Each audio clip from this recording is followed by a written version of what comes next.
Can you get the plug?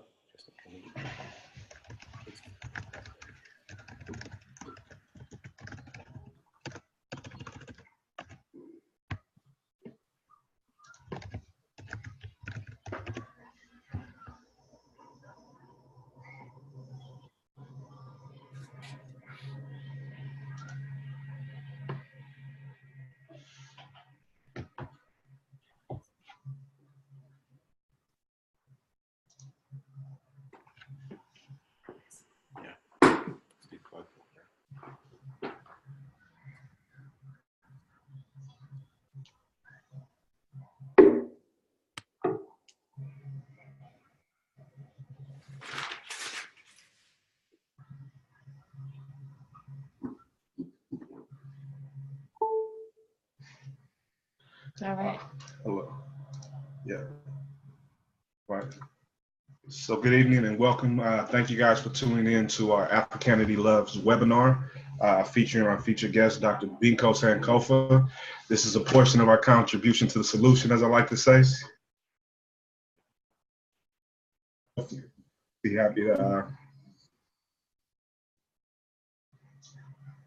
happy to introduce yourself, please.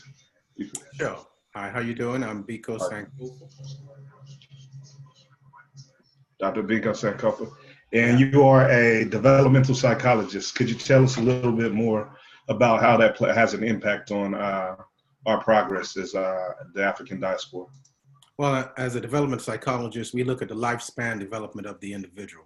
So we try to incorporate from birth all the way to, elderly age, is all of the various elements and areas that might affect the individual's development. And that also expands into the community as a cultural scientist. That also expands into the community and understanding how we codify reality, how we make sense of those things around us in regards to our development.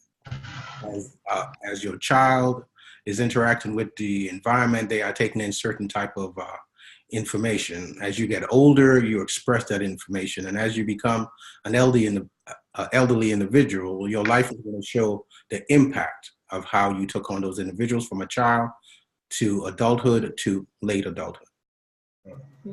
So we want to welcome those who are coming on. We see we have some folks here through webinar, so welcome to this through the Zoom. We also have some of you from Facebook Live, so be sure to, those of you who are on Facebook Live, to drop your name and where you're watching us from. We want to make sure we shout you out, as well as answer any questions that you have throughout this webinar. So we're so excited for you to be with us today. We have a wonderful guest here, as Hanif and had just introduced. So we want to just give a bit of background context as well. So we met Dr. Biko in New York in March, this past March, at the Africa Business Academy Bootcamp, which is a wonderful 2-day full-on session led by Dr. Harnett. Shout out to Dr. Harnett and her work. And we had a chance to meet this brother here who does amazing work. He gave us a glimpse of what he has to offer, and so we knew we wanted to find a way to collaborate. And so this webinar is called the Wakanda State of Mind for a reason. This is this discussion we're going to have today is really going to focus on the wealth mindset. Whether you are an early stage business owner, wherever you are in your position of life, mindset is so important. And so, Dr. Biko, if you could speak to us a little bit about the importance of what you call the TWA and how those combine with each other, if you could explain that. Sure, absolutely. So, we look at TWA, thoughts, words, and actions, as the three elements by which we have certain experiences in our lives. Your thought, obviously, is an energetic aspect of who you are. And your thought goes out into the universe, into the ether, and it collides with like thoughts. And somewhere along the line, those combined thoughts creates what you might call a collective consciousness. So if the thought pattern is about wealth, then you would align yourself through your thought through individuals who have like-mindedness about wealth. Your words are your declaration, how you declare yourself in regards to your wealth mindset. And your actions also, how are you managing your finances?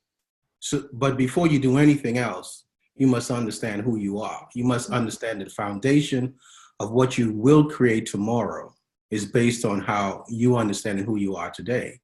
Mm-hmm. And you must understand that you are an abundant being, that you come from an abundant universe.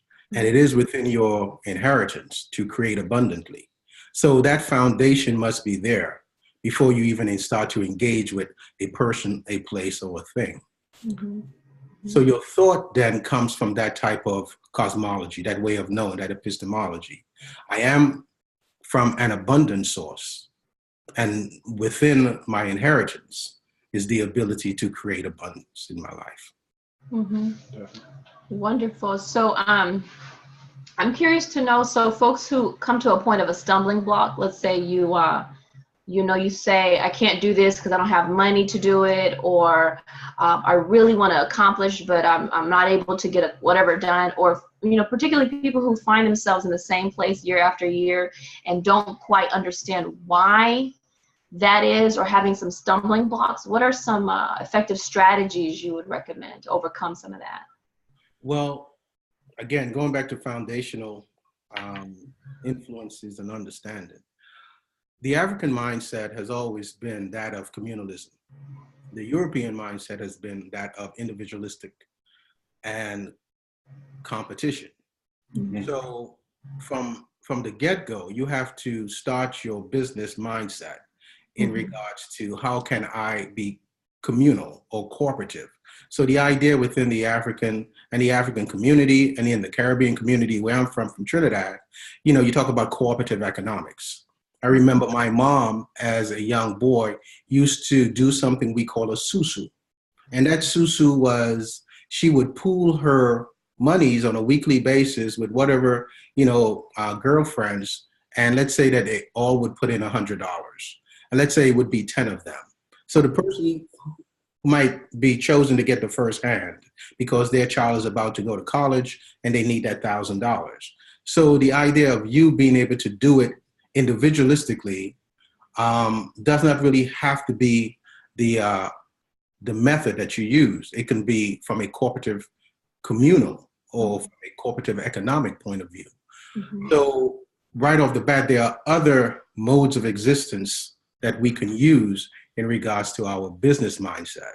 Mm-hmm. Again, abundance can be explained and it could be defined in a number of different ways. You can create abundant conflicts in your life, or you can create abundant functionality and your relationships, your health. It does not always have to be in regards to money. It might manifest itself in a number of different ways. But from the beginning, you must be in vibrational alignment with the universe. That is how the universe communicates. It's not in regards to English, Spanish, French, or whatever the case may be. It's in regards to vibrational energy. Mm-hmm. So you have a tendency to attract like-minded vibrations. So start to change your mindset to understand who you are, the foundation of who you are. And the foundation who we are also as a people is that of a communal spirit rather than an individualistic spirit. So when you find yourself struggling, sometimes if you have that group with you, you have other individuals within the group who have certain talents, certain resources, certain capitals. And if you're working in that type of a communal mindset, you stand a better chance for success rather than an individualistic mindset. So that's one of the things, one of the cultural tenets I would suggest. Look for like-minded people, but make sure that they have the understanding of abundance. Because you can partner with someone and they have a lack mentality. Mm-hmm. They have everything. They have the money, they have the resource, they have the talent, but they are really coming from a place of lack. So no matter how much you all strive together and really a good business concept, it possibly can still fail. And when you talk about the concept from a mentality of lack, what are some of the things that people can do to change that mentality and alter it if that's something that they suffer from? Like when we talk about mindset. Well, again, everything is an illusion, right? So the idea that there's lack, there's really no such thing. Now, you might see within your home, within your community, people having certain financial challenges. But if you go back 6 months and if you go back 12 months, you'll probably see how they are an active participant in some of the things that they're experiencing. Now, don't get me wrong. bad things happen to good people all the time. And we know there are external forces that really contribute to our destruction. So I'm not negating any of that. But there are many elements in the equation for success. But the strongest dominant element is going to be you. You know, I can't sit here and say, oh, you know, this is my community. This is what I was born into. My father, my mother, all those are real serious issues that, yes, the individual has to take care of. But we also know on the flip side, so many of us within our community have been born into challenging situations, but their mindset was that of abundance. And despite the fact that what they saw when they stepped out on the street, they maintain a certain type of vibrational energy with the universe that conspires with them in the co-creation of a possibility. So that is so paramount. It is so essential. Not to negate that you must be cautious and mindful of what you see around you. But it's like, you know, one philosopher talks about you have to be in the world, but not of it. Yes, I'm in this world, but I don't have to be of this mindset of the world and what I'm seeing around me. So one of the key things in regards to struggle is to go back and be honest about monitoring and evaluating your thoughts, words, and actions. Are they in alignment with your intention for wealth generation? Or are they in alignment with lack? So one of the first things you have to do is to start to journal. Start to monitor your interaction. Tells me all the time. Start to monitor your interaction with people, places, and things. And along the way, you'll find yourself maybe aligning with individuals who say, hey, you know, let's go and hang out. You know, within some of my students, when we were working on our social development project, I give them assignment, you know, every semester to create something at the end of the semester. And the issue wasn't really that he couldn't save because he was making money. But the issue was the social connection he had to his boys. And they went out every Friday night and they went out and everyone did rounds, and rightfully so. It was hard for him to separate himself from that connection with his peers because they gave him something that he missed in regards to the abandonment that he felt inside of him in regards to someone in his family leaving him at an early age. So the issue was not really wealth. It was about the internal feeling that he had of lack, not having that connection with someone who left him at an early age. And he found that with his boys. So for me to tell him to not go out on a Friday night and spend $100 doing rounds was like me saying, break away from your boys. So you have to go back and start to channel, journal, start to look at all those various people, places, and things and your interaction with them.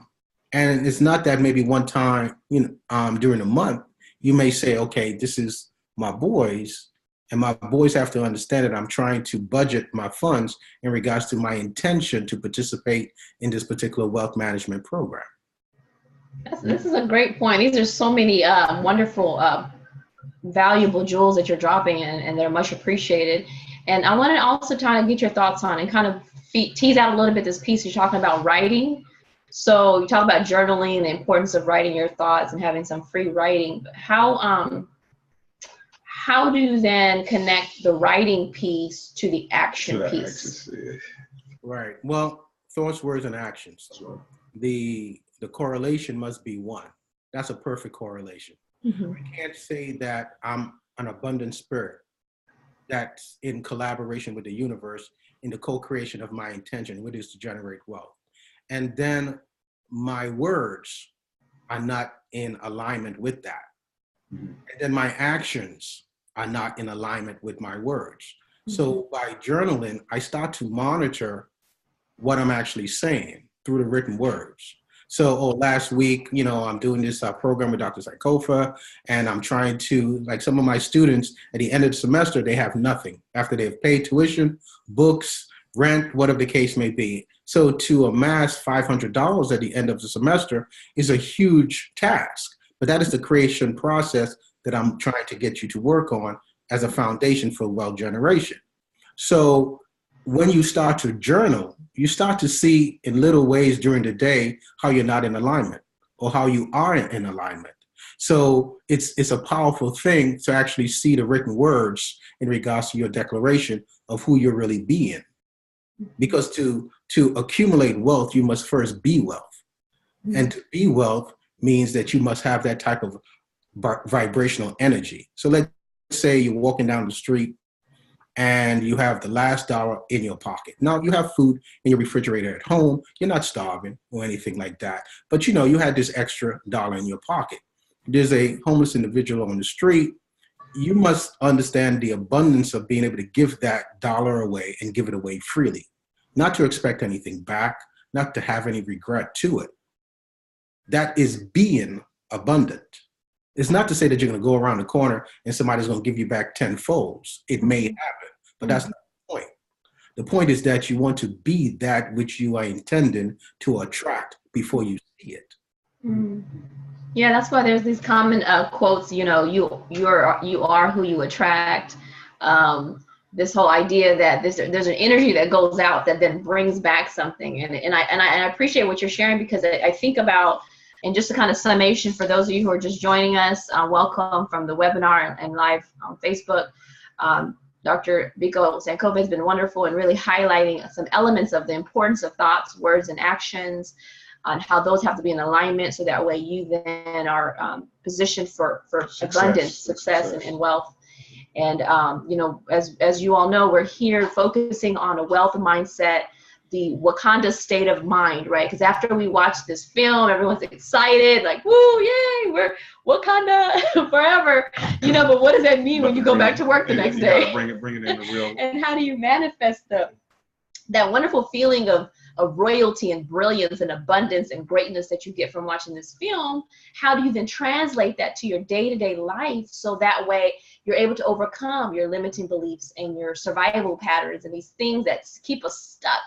And so I really appreciate, you know, what Dr. Biko is sharing here, that there's some very easy, practical strategies that we could take with us from this webinar. There's some things we could really start to observe in our thoughts, and, you know, even go into your journaling. For those of you who journal, I'm sure you've seen benefits. If not, you know, there are other ways. So we want to make sure you have a chance to ask your questions as well. So please drop them through the Facebook Live.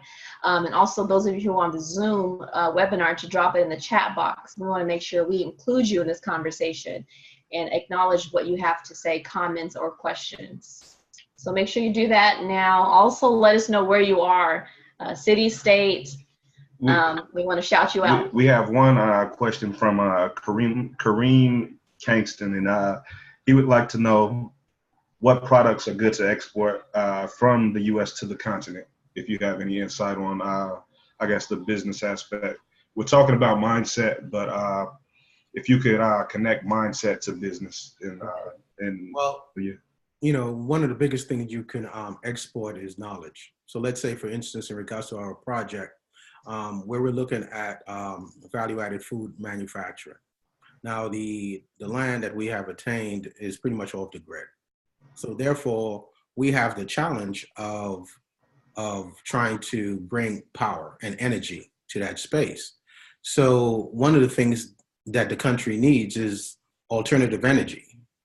So if you can solve the problem of bringing energy to Africa, you know, we know that Akon is the musical artist, is out there doing a tremendous job, and he's going to be remembered, you know, more so than his songs, for his contribution in regards to speaking to the energy crisis in Africa.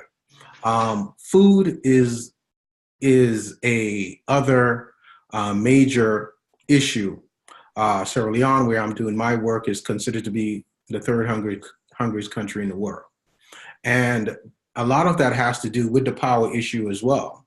So the Minister of Trade imports near $200 million in regards to imported goods. And that's because the country does not have value-added manufacturing. So one of the things that we're looking at is to be able to take those natural resources such as mango and turn it into mango concentrate. However, our machine as a company must be able to be powered and must be able to stay, you know, processing the raw fruits for hours on end. So what does that mean? I have to solve the problem of power. So we're looking at solar energy. So in regards to importing into Africa, you know, try to solve the problem. That's one of the first things. What's the problem? Africa is going to be one of the largest growing populations of young people. And those young people are looking to be fed.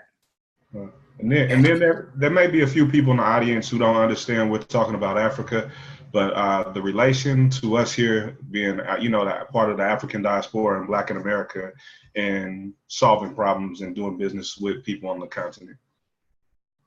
What's the relation? Well, the relationship is, again, people of the African diaspora looking to Africa in regards to its need. And folks in Africa are also looking for people within the diaspora in regards to resources. There's a natural connection. The connection is there because African could use the technological advancements and the knowledge that we bring in regards to solving the issue of alternative energy, bring in solar, bring in wind, hydro. We have the advantages of our education and some added resources that Africa may not have. Africa has what a lot of other cultures, a lot of other communities are tapping into, natural resources. These resources, and you talk about Wakanda in regards to this technology that we must open up and share with the world, and I'm not against that. But first we must share it with ourselves and empower. If our nation is prosperous, then look to our neighbors and see what our neighbors essentially need to make them prosperous as well. Well, the prosperous nation might be the diaspora nation and what we can contribute to our African communities. That's where we can bring our talents, our resources, our capital. And within that, you will find that niche in regards to what that particular context, that particular country needs. Now, I can tell you right off the bat, it's value-added foods that the country may not have in regards to tomato paste. Now, during the season of the tomato season, you might have an abundance of tomatoes that's pretty much ripening and falling to the ground. But there's no processing into tomato paste, into tomato ketchup, into tomato sauce. That puts the country in a position to import those items. And because they don't have similar items going out in the same quantity or fashion, they experience a negative balance of trade. That negative balance of trade does not help the economy of that particular country. So the idea to assist that country in becoming self-sufficient is to bring technology, knowledge, and capital to that particular cultural context and help the local stakeholders grow in regards to what they need. Then the country can work on being a little bit more self-sufficient. But can you connect that to how the young man or the young sister in Harlem, Detroit, Oakland, these inner cities, how can that benefit them? What positive impact can that have on them, and how will it affect change for their benefit? Well, first of all, in regards to change, understanding that you are African, that you come from Africa, right? And understand that when Africa benefits, we all benefit. What I suggest to my students, look at the possibility of doing a semester abroad. Look at the possibility of going in there, doing some feasibility study, doing your research. It's not something that you're going to jump into Africa just right off the brim. There are major risks. The potential to do a business in Africa and collaborate with local stakeholders the potential is great. But nevertheless, a young brother must do his research. He must actually look at what particular country do I want to invest in? And since I'm in school, I may look and see if my program would allow me a semester abroad. I can go there, I can gain credits by being on the ground and have a cultural experience. During that time that I'm there, I could connect with certain stakeholders and another type of partners who may be looking for, let's say you're doing engineering, who may be looking for what type of engineering capability you can bring to that country. So for one particular engineering young man, he's an electrical engineer, and he heard me speak. He came and we spoke afterwards, and he jumped at the opportunity to go to Sierra Leone and spend 3, 6 a year in the country to help with the solar challenge, the power challenge. So it can benefit, young brothers and young sisters who want to expand their understanding of Africa, expand their knowledge in regards to cross-cultural connections with Africa, but also in regards to true wealth generations, just things you do in Africa that you just cannot do in America. There's some opportunities in Africa that you can participate in that you just cannot participate in Detroit. Is just not possible. Yeah. All right. Thank you. And any more questions? We got various viewers. We got Atlanta in the building. We got Queens. Rhode Island. So a lot of people showed up, and we thank you guys for tuning in. Are there any more questions for Dr. Biko while we have this time?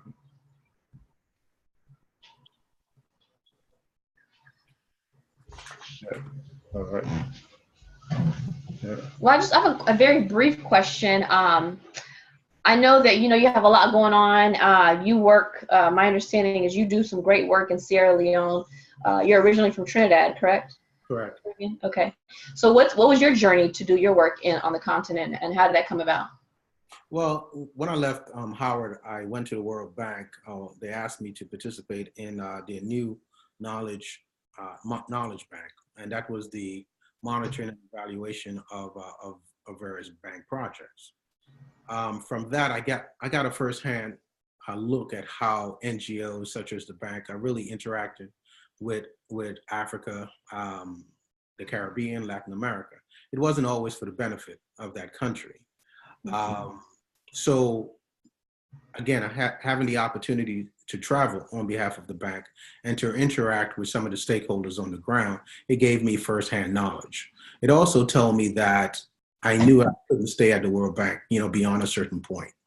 And I knew that as a psychologist, but also as an entrepreneur, I wanted to stretch my wings and to have a different perspective in regards to how I wanted to engage with Africa.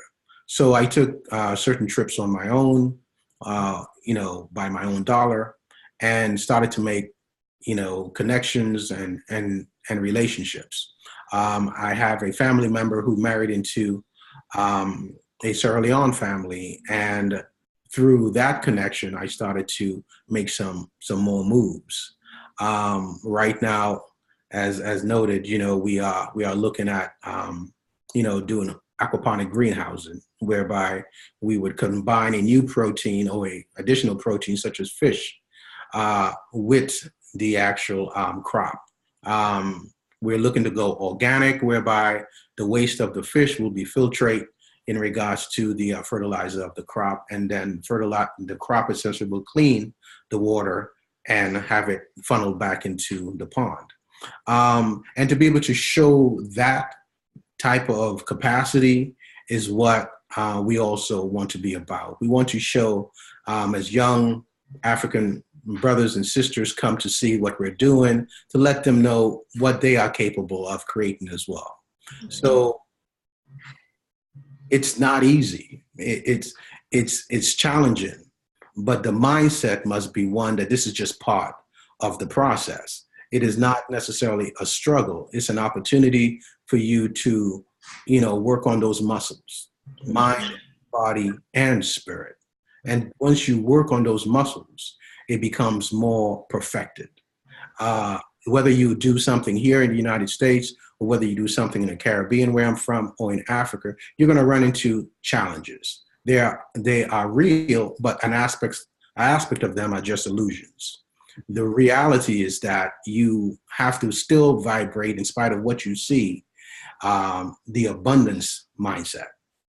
And when you encounter challenges, you have to look at the cooperative, communal aspect of who and what can you bring in your collaboration. If you're going out there by yourself with an individualistic mindset, because I want to own 100% of the pot, yeah, you might do so, but it will come with more risk. So If possible, it's not always the case, but if possible, look for like-minded entrepreneurs and partners and stakeholders who are in a position to collaborate with you. Yeah. And we have one comment that I would like to read to you. It's from Steve, and forgive me for not being able to pronounce your last name, brother. But it says, very true. The African diaspora nation is Africa's secret weapon. Knowledge, technology, networks, and exposure from the diaspora nation should put Africa back to her rightful place in the world. Join the live video late, but I'd like to know how you're going about facilitating investments by diaspora Africans or moving capital to Africa. So we're, in addition to value-added food processing, we're engaged in a little bit of mining. And we have an opportunity to bring an asset out of the ground. Now, because of necessity, we may take that asset and just put it on the market and just sell it out to the world. However, we're looking at creating a African Diaspora Wealth Management Fund, whereby through collaboration, a group can actually, what we call SUSU, will pool their funds together to really attain that asset. So let's say that asset is gold. Not everyone could afford to pay for a kilo of gold, which is around $43,000. But 40 individuals can decide as part of a pool for a period of time to put up a certain capital every month. And every month, a particular person might get their certificate in regards to that particular asset. If you consider the Wakanda movie, I find it very interesting. You had those who say we should open up our technology. Then you had those who said, no, we should keep it to ourselves. The fact of the matter is that Africa has been opening up its assets and its resource since the beginning. And whether it was voluntarily given or stolen, the fact of the matter is that we've been sharing our wealth with the outside world. So likewise, I have some advisors who tell me the same thing. Oh no, you should go ahead and just sell the gold, let's say, on the open market and start to keep those engaged on the ground. They have to eat. New equipment must be bought. Gas must be attained in regards to pumping the water out of the well, so on and so forth, right?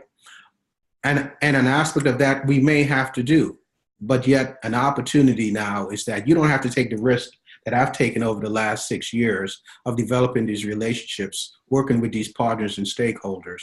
We're at a point now where we're now starting to see results. And those results can be shared with the African diaspora. So a community who would want to now understand true wealth development, and if they're serious about the development of Africa, then we have to be very protective of our assets. Certain cultures do not sell their gold. They bank it, they leverage it, and they use that leverage to monetize that asset. And they take that monetization of that asset and they reinvest it back in their community. What are we doing? So I could go and just sell the asset out into the open world, just like Wakanda. I could open it up. I can open up the treasure chest and let others benefit from that. But then who is going to reinvest back into those people, into the community, in regards to schools, putting solar panels on schools, on village clinics and the likes? Who's going to do that? Definitely. So the idea that we have basically is to be able to, yes, we do have to monetize those assets, but we can do that within our community if we have the mindset, true mindset of abundance. Definitely. Mm-hmm. And can you provide everyone, there may be some people who are in attendance who would like to maybe conversate with you later on. If you could definitely leave your contact information, where people can find you online and otherwise. Sure. You can go to www.mysourceofwellness.com, mysourcewellness.com. And you can contact me at bs@mysourceofwellness.com. And we'll be sure to drop down your information for people to contact you as well. Before we close here, I wanted to kind of connect the dots from the top of this discussion to where we are at this point. So how do you, when you talk about, Susu lending, gathering people for collective economic force to really be a force, what do you think the importance of mindset is in establishing the right mindset before going into a lending circle, collective economics? Because there could be some limiting beliefs people have in going into that I would imagine jeopardize that operation. So what are your thoughts on that? Well, just like anything else, as parents, our children are going to be influenced by a certain paradigm, a certain way of looking at life. We have to be mindful to really be the first teachers. As they go out into the world, interact with teachers and friends in the neighborhood, they are unconsciously receiving a lot of stimuli in regards to how to think. So by the time you reach, what do you say to that individual at 25, at 30, at 40? You have to really be practical in regards to what have you been influenced by in these decades. And you have to start to break that down. So so as a psychologist, I have to come to the point of understanding who you are. Before I can say jump into the African Diaspora Wealth Management Fund, I have to do a little bit of mentoring and coaching with you. And to understand that you have to commit to this for a period of time so that everyone in the SUSU, everyone in the group can benefit. It's a collaborative, communal experience. It is not an individualistic experience. It's an experience in regards to wealth generation. So let's say that you are the first to get your asset. You're the first one to get your hand. You say, oh, you're not allowed to take the asset outside of our financial institution. But let's say that it's at the end of the 5 years or whatever the case may be and you want to trade in your certificate for your actual, return. You say, okay, you can take that because you've made some profit on it and go and buy yourself a particular material object. I can't say anything about that. The encouragement would be to continue to bank that and create more wealth for yourself. Let it turn over and turn over. Let your child see how you are actually manifesting abundance. They will mimic what we do. So from a very early age, I start to tell my sons, think like God, not like man. In his crib, while I'm holding them late at night, think like God, not like man. Now, my eldest is 12 and my youngest is 6, and they can tell you man is limited in his belief, but the belief of spirit is endless. Therefore, anything that I encounter as a man, is going to put me in a position to say, no, I can't. And they know within my household, we don't say can't. We have to find another way to really express ourselves in the challenge that we're being faced. And it is real, but it's also an illusion. Therefore, the reality is that you are an abundant being, and therefore you have the ability to co-create abundance. And so whatever you come at me in regards to excuses of a particular challenge, I'm going to challenge you in regards to being a problem solver.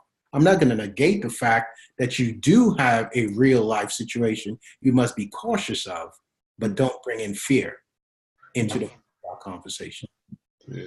Yeah, this is great. And I just want to also acknowledge that we have folks commenting on this Facebook Live. So I want to acknowledge we have Hakeem from Boston asking, he says, I'm working on my master's in public policy. How can I help in Africa? Well, I think just the intention to help is really all you need. And the awareness that there's an opportunity for you to grow beyond what we're learning in the classroom. We have to have now concrete applied knowledge. So again, he has my, if he has my information, he can contact me and we can talk about offline, how he can participate. But it's really the awareness and the interest and the intent, and then everything else will come from there. Mm-hmm. Thoughts, words, and actions, right? Thoughts, words, and actions. Thoughts, words, and actions. TWA. Yeah, and then also I know recently we had a conversation about that sometimes we focus so much on the how, like how do I do this? But we don't spend a lot of time on the why, like what's the big reason I want to accomplish this? Can you speak I know we're at the very end of this, can you speak just briefly about the importance of intention and kind of the why and how that is a driver in the work that we do as far as mindset?